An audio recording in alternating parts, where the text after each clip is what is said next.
আজকে আমার গীতা পাঠের ৪৫ নম্বর শ্লোক শুরু করছি, তাই পুনরায় সবাই একবার বলুন, হরে কৃষ্ণ কৃষ্ণ কৃষ্ণ হরে হরে, হরে রাম রাম রাম হরে হরে। চলুন গীতার ৪৫ নম্বর শ্লোকটি শুরু করি। যদি মাম প্রতিকারম শস্ত্রং শস্ত্র পা নয় ধার্তরাষ্ট্রা রণে হস্তু মে ক্ষমতরং ভবেৎ।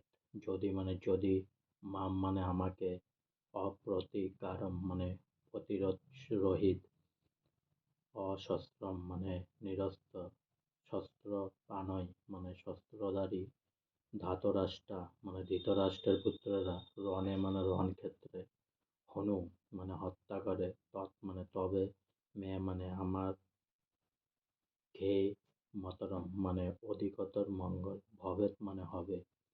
অনুবাদ: প্রতিরোধ রহিত ও নিরস্ত্র অবস্থায় আমাকে যদি শস্ত্রধারী ধৃতরাষ্ট্রের পুত্ররা যুদ্ধে বধ করে, তাহলে আমার অধিকতর মঙ্গলই হবে। তাৎপর্য: ক্ষত্রিয় রণনীতি অনুসারে নিয়ম আছে, শত্রু যদি নিরস্ত্র হয় অথবা যুদ্ধ অনিচ্ছুক হয় তবে তাকে আক্রমণ করা যাবে না।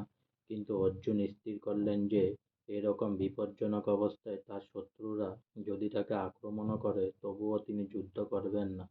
তিনি বিবেচনা করে দেখলেন না শত্রুপক্ষ যুদ্ধ করতে কতটা আগ্রহী ছিল। অর্জুনের এ ধরনের আচরণ ভগবত উক্ত চিত কোমল হৃদয়বৃত্তির পরিচায়ক।